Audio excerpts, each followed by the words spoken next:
Hello friend, and welcome to Hell Mountain, custom route made in Dakar Desert Rally.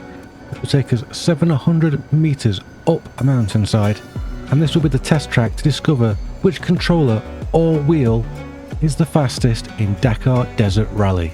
The devices are split into groups of 6, and they will run in progressively more difficult rounds. The first round is a simple daytime, no weather round. We're going to be in the Audi RSQ e-tron, which is a very easy car to drive. At the end of each round, the slowest controller or wheel is eliminated, and the rest go on to an increasingly more difficult challenge.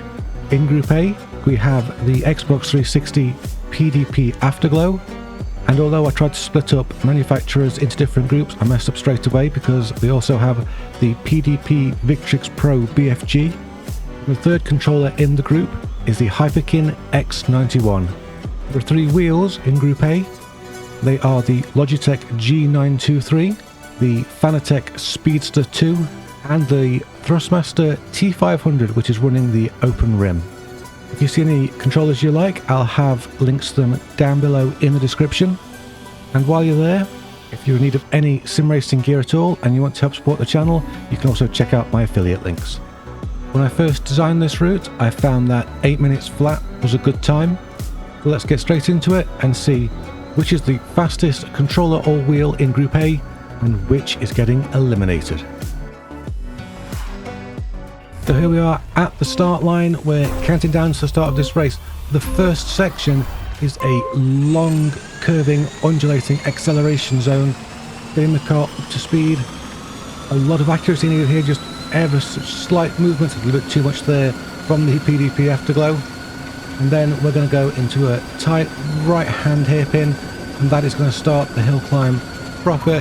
Here we go, that's the first waypoint. For the first time you see the Victrix, the Hyperkin, in fact everything second or more slower than the Afterglow in that section. Here we see the Fanatec Speedster 2, which was having some understeer issues there. That's because this wheel has digital pedals, and those pedals are always on, always off. So any kind of braking with the Speedster 2 is going to cause it to understeer. Any kind of acceleration is going to cause it to have oversteer. We've got a much steeper incline now as we come through the next waypoint, and as you can see, the Afterglow holding its own in first place with the 2 force feedback wheels, the Logitech and Thrustmaster, just a second behind. Also the Hyperkin keeping up well. The Speedster 2 and Victrix dropping back. You'd expect it from the Speedster 2, but the Victrix Pro BFG, perhaps the surprise package there with its slowness, could come down to the fact that that's a controller with no force feedback, so it's very difficult to feel what's happening. A bit of a shortcut there for the G923 and for the Thrustmaster 2, so you know you've got to make up time where you can find it.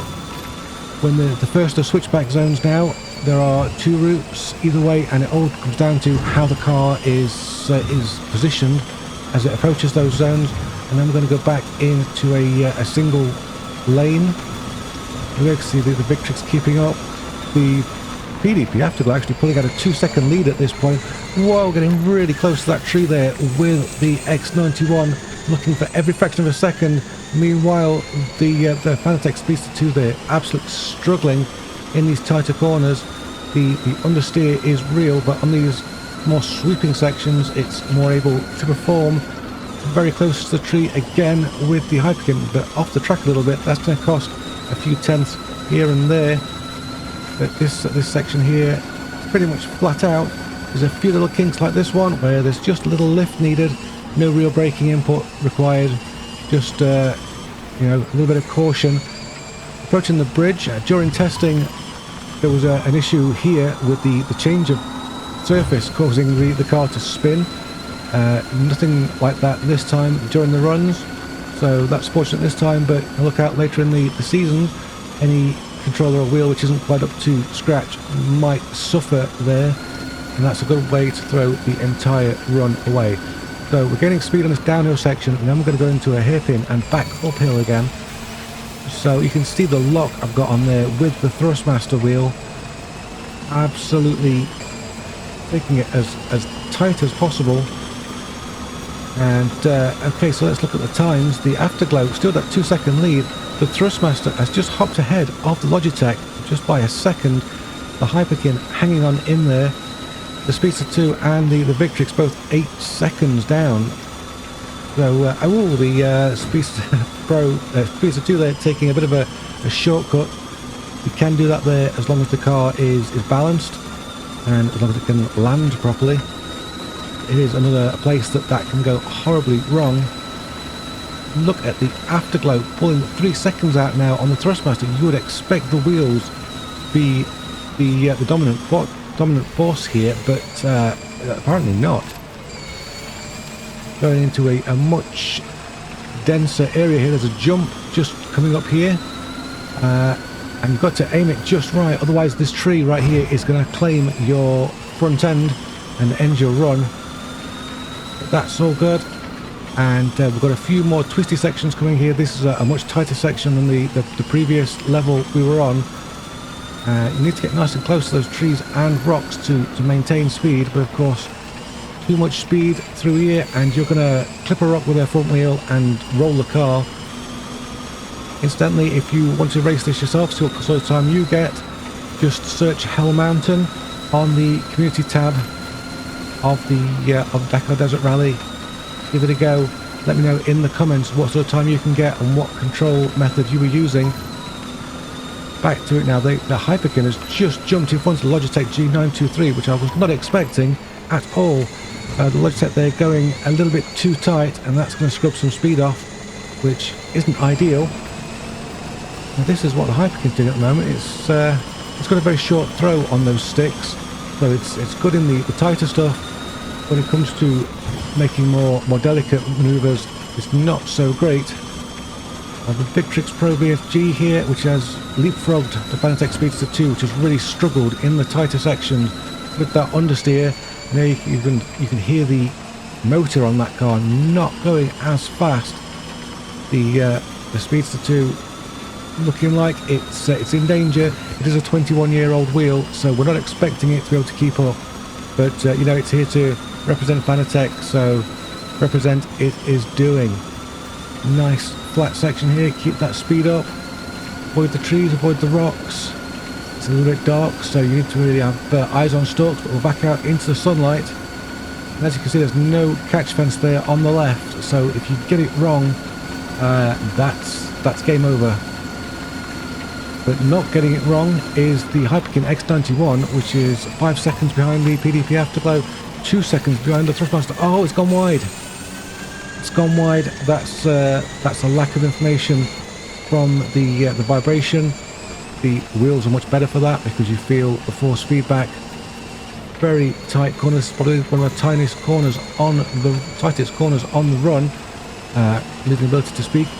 And that section here, which we're now going into, is almost the end of this dirt track. It's going to go onto loose gravel very soon, and that's going to be a flat out test of just keeping the car balanced. But look here, you can see the Fanatec struggling on the corner, understeering into oversteer. Those pedals not appropriate for this challenge.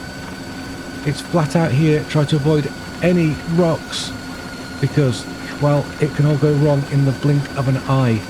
The Thrustmaster is gaining on the Afterglow at this point. That's probably because the Thrustmaster is able to make far more gentle corrections, so it's far more suited to these high speed zones. So the Thrustmaster T500 with open rim could still claim victory here. There's not a lot of distance left to go. We're almost there already. The Hyperkin in third place, now level pegging with the Logitech G923, so either of those could take the third place spot. But which is it going to be? Again, a big drop to the right there.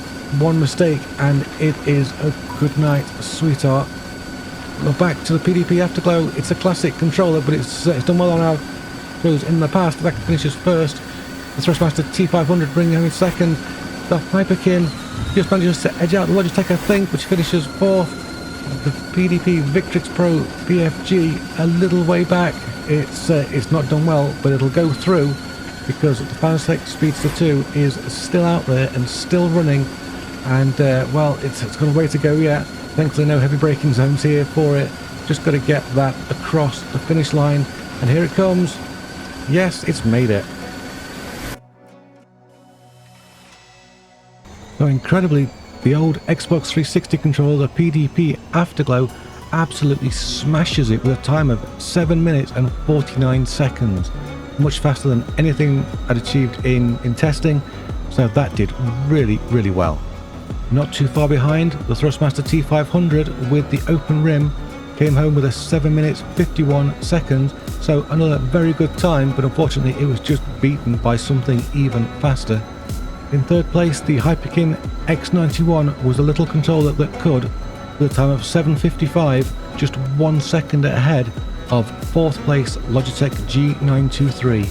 The PDP Victrix Pro BFG posts a time of 8 minutes 5, which perhaps in another group would have seen it eliminated, but we're going to be saying goodbye to the Fanatec Speedster 2, which came back in 8 minutes and 20 seconds. How did that go down for you? Was that what you expected? Let me know down in the comments. Join me again next time when we've got two very rare wheels, PS5 Pro controller, a PS4 Pro controller, a rare motion wheel, and a special edition Thrustmaster eSwap Pro pad.